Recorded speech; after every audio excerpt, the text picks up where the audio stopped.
morning. Good morning and welcome to Storytime.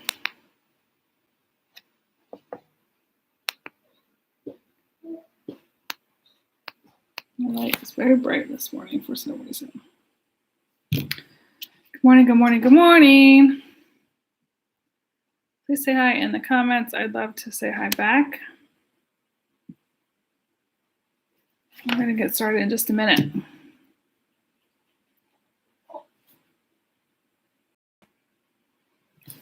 Good morning and welcome to Storytime. We have a fun one today.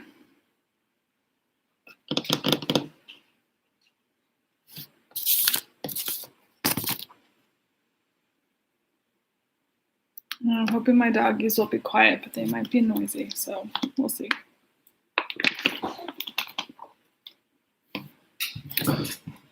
All right, good morning.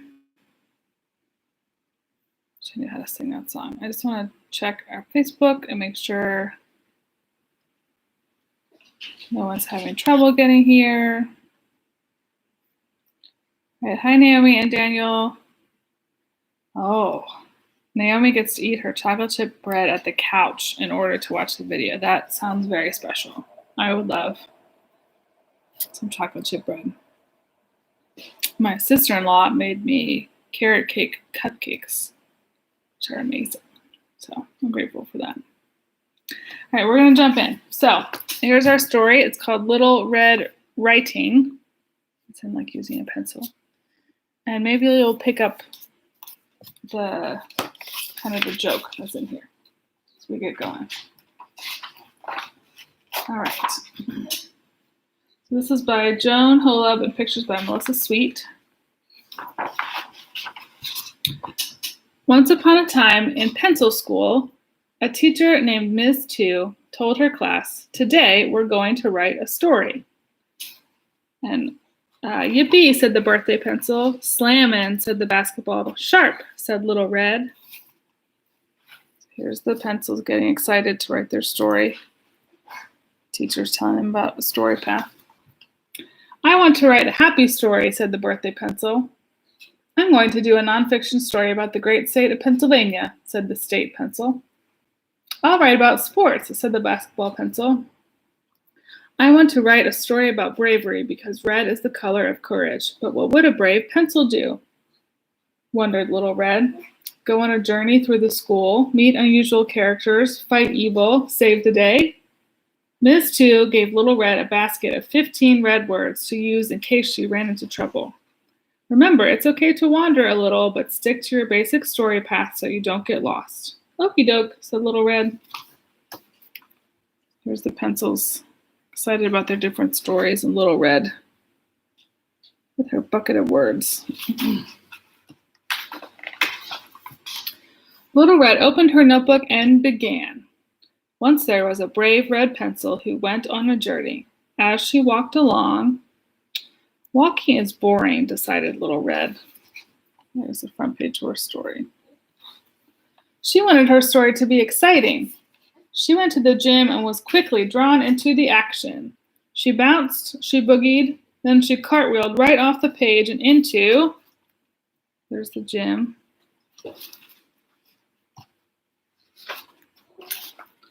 a deep, dark, descriptive forest. Description adds pizzazz to any story, but Little Red was bogged down, hindered, lost. She reached into her word basket for help. She pulls out scissors. Aha, scissors! I need to cut through all this description and stick to the story path. There she is in the forest. And the leaves have all the descriptive words on them. And there she is with the scissors.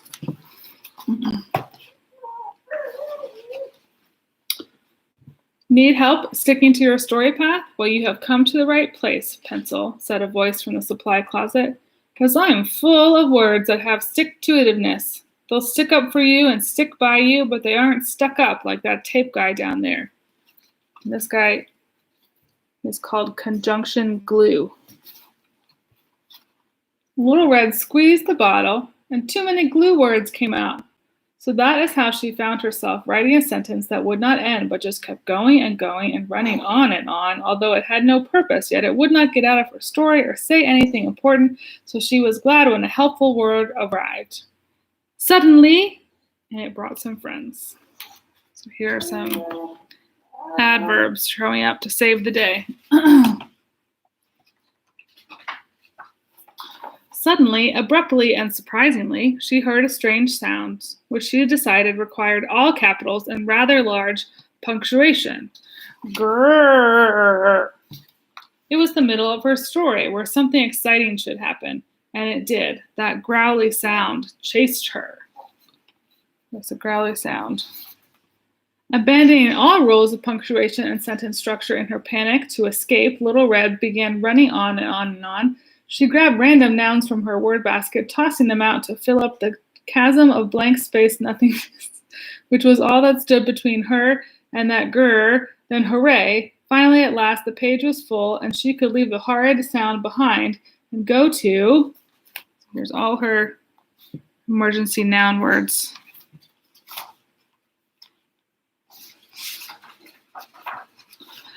The next page. But as the page turned, Little Red couldn't help noticing a long, tangly tail disappear around the corner. Was that tail up to no good? A truly brave pencil would follow it to find out, she thought. So there's the tail. It looks like a plug and a wire, huh?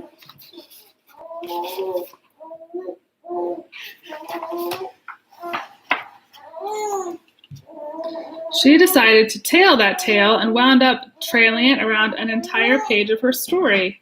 Eventually, it led her all the way to the next page and went into, so here's all the pages of her story. Gymnasium, classroom, school clubs, went all the way through all these things. Art room.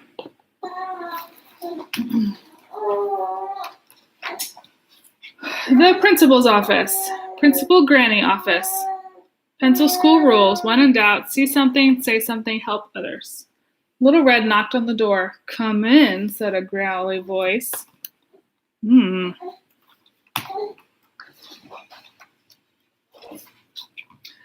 Greetings, little pencil. Great to see you, said Principal Granny. So there's the principal. On her to-do list, it says, eat lunch. Little Red was suspicious. I'd like to report hearing a growly voice. And you know what? It sounded kind of like yours, said Little Red. The better to be heard on the school intercom, said Principal Granny. I'd also like to report that I saw a long, tangly tail. I can't help noticing you have a tangly tail, too, said Little Red. The better to get charged up for my school duties when my batteries are running low, said Principal Granny. I'd also like to report that I have just noticed what big, sharp teeth you have, said Little Red. The better to chomp little pencils like you and grind them up, growled Principal Granny, who in reality was... Oh my goodness. The Wolf 3000, the grumpiest, growliest, grindingest pencil sharpener ever made. Oh my goodness. Just as the Wolf 3000 began to chase Little Red, in walked Mr. Woodcutter, the janitor. Who made this mess? Help, cried Little Red. I think the Wolf 3000 has sharpened Principal Granny to smithereens. She's getting chased around by the pencil sharpener. The woodcutter is there to help. Mr. Woodcutter fainted. Oh, so much for him helping. It was up to Little Red to stop the Wolf 3000's rampage. She reached into her word basket. There was only one red noun left. Would it do the trick? She took aim and threw. There she is, throwing her last word toward the Wolf 3000. And can we see? Do you know what that word is? What does it look like? Dynamite. Kablooey! Whoa.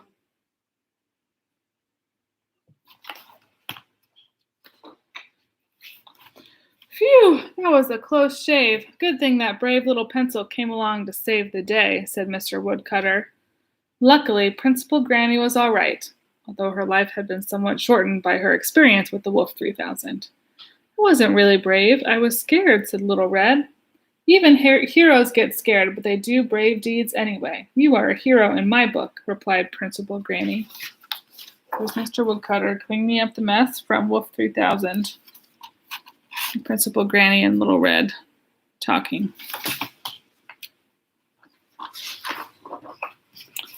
Little Red zoomed back to her classroom just in time to hear the other pencils share the story they had written. There's her other pencil friends. And the birthday pencil says, and that's the story of the happiest birthday party ever.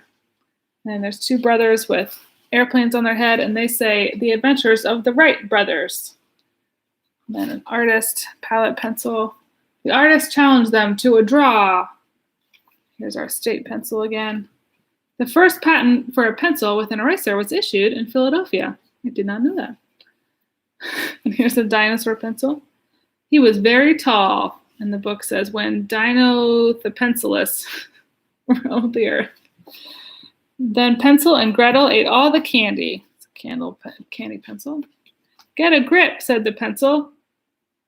Got one of those like eraser caps on. We wrote a story together using teamwork. It's the basketball pencil and the baseball pencil. And it says, we're number one. Once there was a brave red pencil, and then it was her turn. Good job, Little Red. Right on.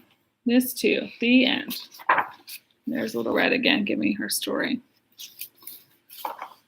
So does this sound like another fairy tale you might know? Maybe. I think that's part of the joke, is that it's a little bit like Little Red Riding Hood, but this is about writing instead of writing. So I really love this book. I think it's really funny and cool. And I also really like that it reminds us that sometimes we think being brave is not being afraid, but it's not.